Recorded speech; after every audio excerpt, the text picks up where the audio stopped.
Saglit lang ah. Okay.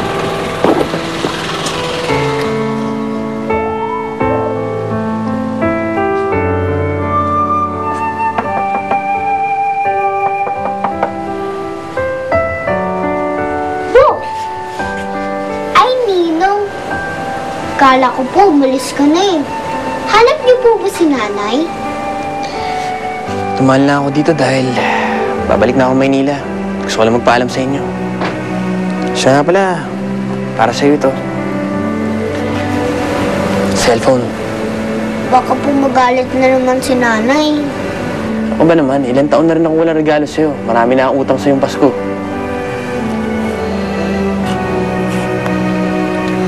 Ninong, babalik pa ba kayo? Ninyo?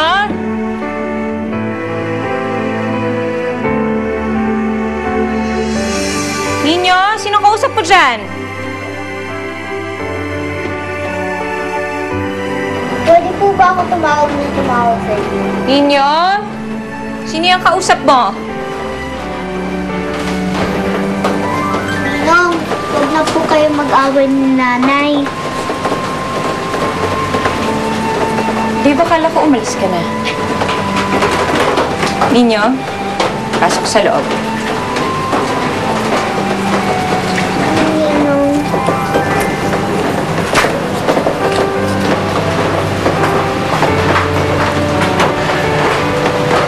Sige na, Dave. Umalis ka na. Masyado ka nang gagabihin. Helen. Gusto ko lang sabihin sa'yo kung meron akong pinagsisihan. Yun yung hindi ko nasabi lahat sa'yo na nararamdaman ko. Bago tayo naghiwalay. Wala nagbago. Sa ngayon, wala akong ma-offer sa'yo. Tama ka, hindi mo ako dapat pagkatiwalaan. Dapat ayusin ko muna ang buhay ko.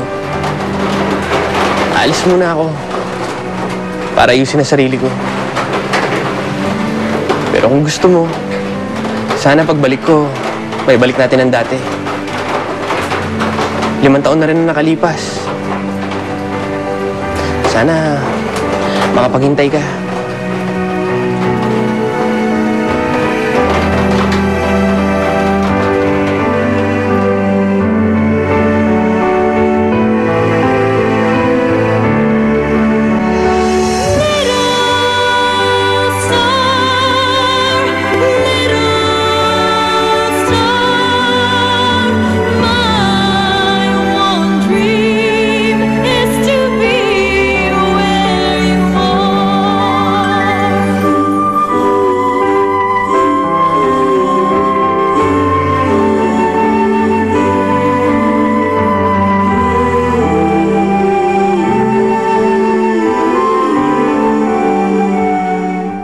Siguro, Nay, may tinatago ka tungkol kay tatay, no?